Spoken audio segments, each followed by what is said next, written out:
Okay, welcome back to Principles of Banking, Chapter 6. We're talking about the development of electronic banking in this chapter, and without further ado, let's go ahead and jump on in. The development of electronic banking, has been a slow process, starting, in the 1960s, really. Bankers have always sought to improve services, make them more convenient, make banking something that people typically try to do more of and do it more often. So anyway, they started off, the initial electronic service was the magnetic ink character recognition line on the bottom of checks. We call them MICR lines in the banking industry. Unless you have been banking in the 50s, every check that you've ever seen has a MICR line on the bottom of the check. The book has an example of what it looks like on page 123, and at the top of the page. And these checks use special ink, and the characters are standardized to be read electronically. These days, and it used to be that just the line would be the part that got electronically bounced around between banks. These days, the whole check is imaged and recorded and scanned. Then the next real innovation in electronic banking started in the 1990s with the advent of the internet, and banks started to go online and do virtual banks. One of the most famous electronic banks was ING. ING was a bank that never had a branch, and it would do all their services online, and it was one of those things that was very popular, and they could save money by not having brick and mortar branches, and would offer better rates and lower fees and all kinds of stuff like that.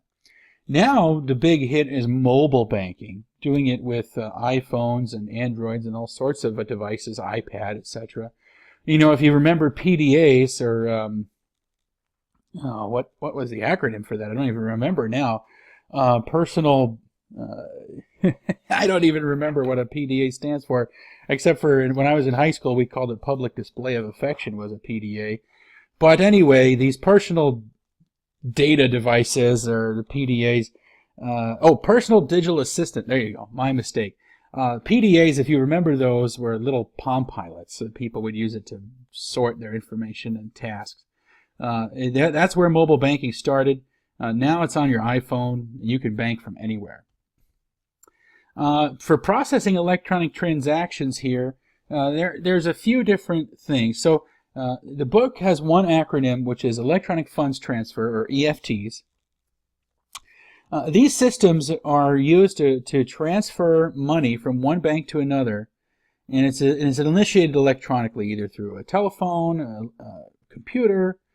Even the magnetic tape is considered an EFT, or the MICR line, an EFT, electronic funds transfer. There is a clearinghouse, which is the automated clearinghouse, or ACH.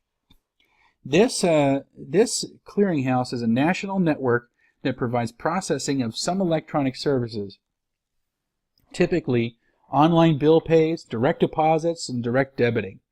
So if you set up an automatic transfer with AT&T for your cell phone, or with GVEA for your electric bill, you will see those funds come out of your account, and it'll say ACH next to the transfer to say that that's what that is. Now, there's a couple other things that we use to transfer funds between banks. There's FedWire, CHIPS, and SWIFT.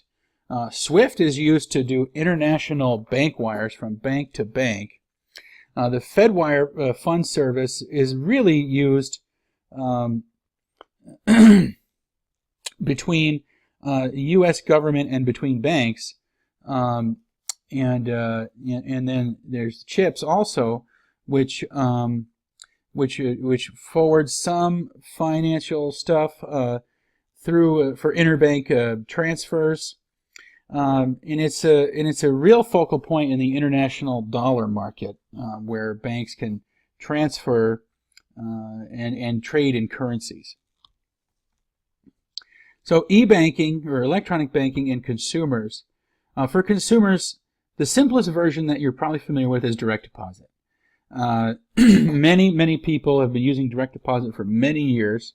It was one of the most convenient ways for you to receive your paycheck. You don't have to go into the bank with a check and stand in line. When I was in my first job after high school, I worked for a welding supply company in Clifton, New Jersey called AGL Welding Supply. This is in the year 2000. And direct deposit had been available for years at that point, but they were still behind the times and cut us a check every week. And I would go down to the bank, stand in line, and cash my check and spend it on the weekend after working so hard.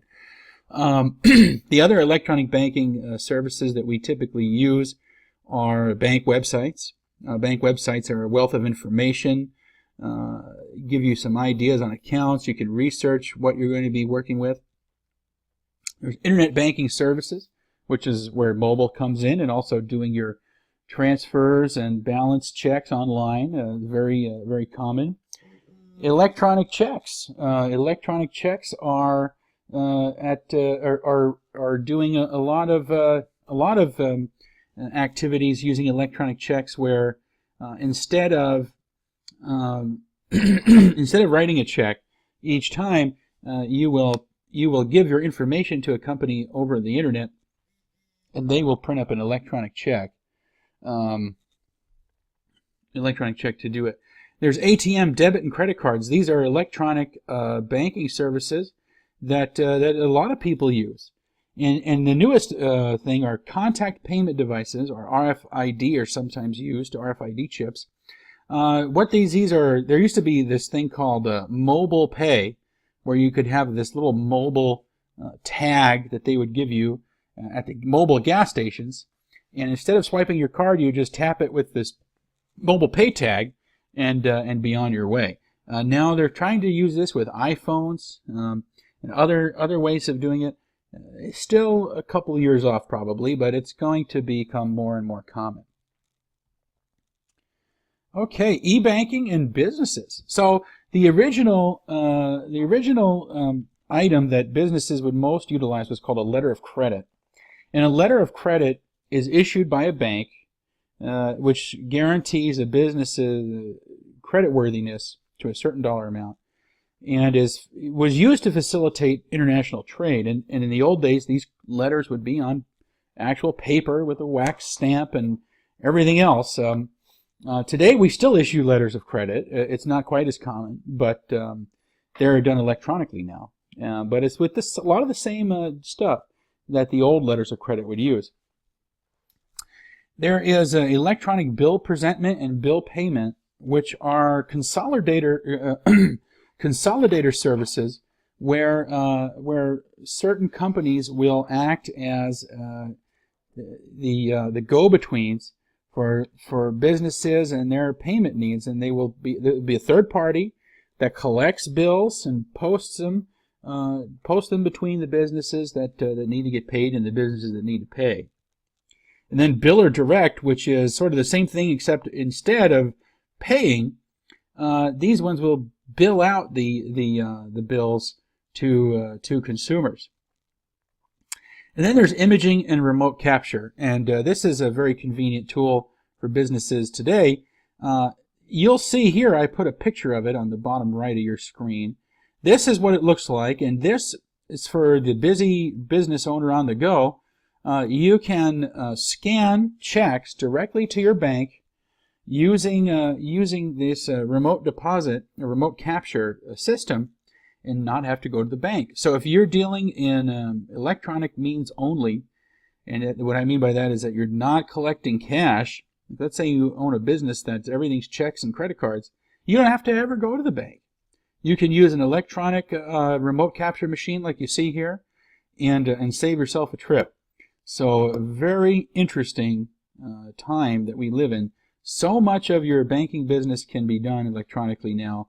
There is little reason to actually show up. And I've worked in banks for years, and I used to remark that I couldn't believe how busy we'd get on certain days.